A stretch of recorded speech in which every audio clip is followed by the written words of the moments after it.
Bonjour, on voit beaucoup d'exemples de TDD sur du code algorithmique, sur un petit bout de code qui ne touche pas à du code base de données, framework, etc.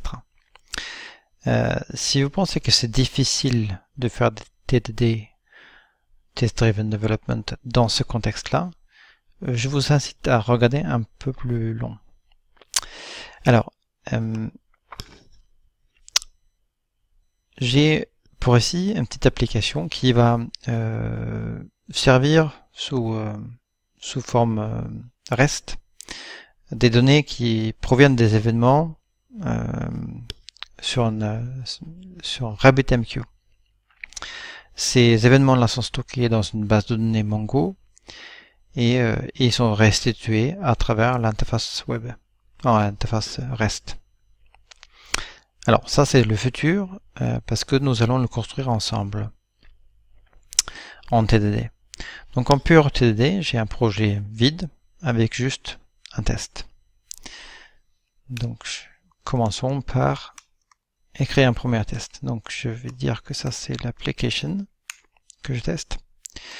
Et je vais commencer par tester une première route qui est le get de job list. On verra au fur et à mesure de ce que c'est une job list, mais cette job list elle est censée retourner une liste. Returns all jobs corresponding to the given ID. 1 entry per job. Donc il peut y avoir plusieurs événements par job, mais il n'y aura qu'un seul entrée par job. Donc là, on voit déjà que les tests tournent et qu'ils sont verts. C'est parce que j'ai un test runner qui me fait des petites signes ici, qui s'affiche là aussi. Et nous allons voir un peu comment ça se passe quand il est au rouge. Pour ça, j'ai besoin d'insertion.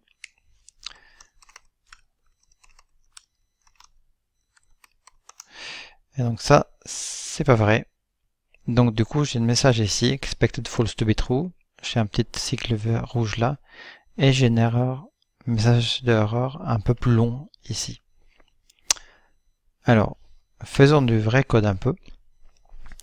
Là, j'aurais besoin d'une application web. Et je voudrais faire une requête sur cette application web. Pour ça, j'ai besoin de deux outils qui s'appellent Express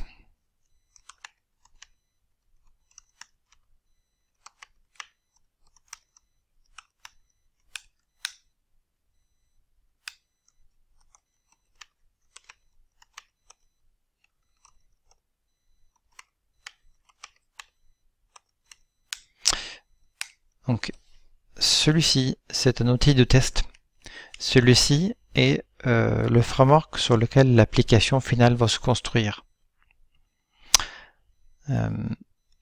Alors, pour utiliser ça, je fais une requête sur une application. La route get et la route que j'ai appelée, c'est évidemment job list avec un ID. Alors pour ça, du coup, il faut alors quand je décris ce que c'est le app et le context ID. Donc ça, c'est juste un ID quelconque. Mon app, c'est quelque chose que je démarre de cette manière-là. Donc là, c'est un serveur web vide. Et là, je vais juste faire compiler les choses.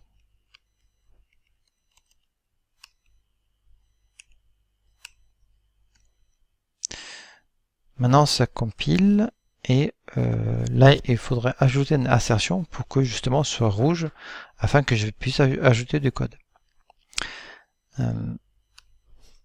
Donc pour ça, on fait expect. Allez, je vais commencer facile. Je vais dire que je vais attendre à ce que la route existe et qu'elle renvoie 200. Donc là, c'est toujours vert, tout simplement parce que je n'attends pas le côté asynchrone de ce test-là.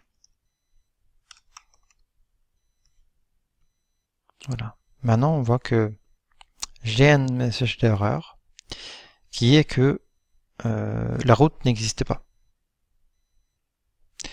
À ce moment-là, il va falloir construire cette route. Donc ici, j'ai quelque part le code de production qui commence à se cristalliser.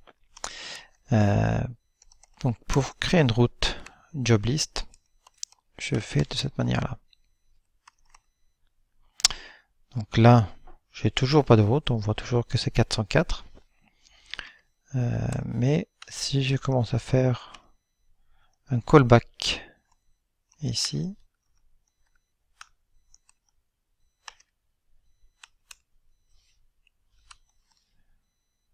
j'ai peut-être quelque chose.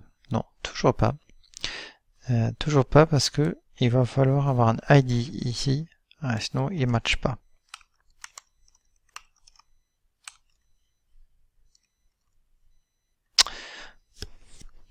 Alors là, on voit une différence dans le message d'erreur. On a une timeout. Pourquoi? Parce que ici, on ne retourne jamais. Et du coup, le test est en timeout. Donc pour ça, le plus simple, c'est de faire ceci. Là, on voit que c'est devenu vert. Et donc du coup, je n'ai pas de message d'erreur ici. Alors maintenant, il va falloir ajouter un peu plus d'assertion. Donc on va s'attendre à ce que la route retourne quelque chose. Donc là, on va dire que la réponse doit contenir quelque chose.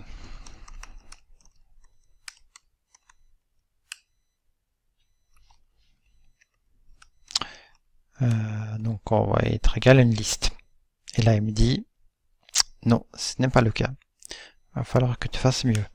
Donc là, je le fais passer de cette manière-là. Alors, pour voir la suite, je vous propose d'attendre une prochaine épisode. Mais nous avons vu ici le fait qu'on travaille facilement avec des vraies choses, un serveur web, pour commencer, que on construit petit à petit les choses et qu'on peut découvrir le fonctionnement d'un vrai outil comme Express. D'abord, j'avais pas de route, donc j'avais un 404. Ensuite, j'ai eu pas de réponse. Et ensuite, j'ai pu retourner quelque chose et j'ai pu vérifier que j'ai pu ajouter une assertion qui vérifiait davantage qu'est-ce qu'il y a dedans. Donc on voit qu'on est clairement dans un cycle TDD. Il y a eu plein de cycles, même à l'intérieur d'un seul test. Voilà. Je vous souhaite à bientôt pour la prochaine épisode.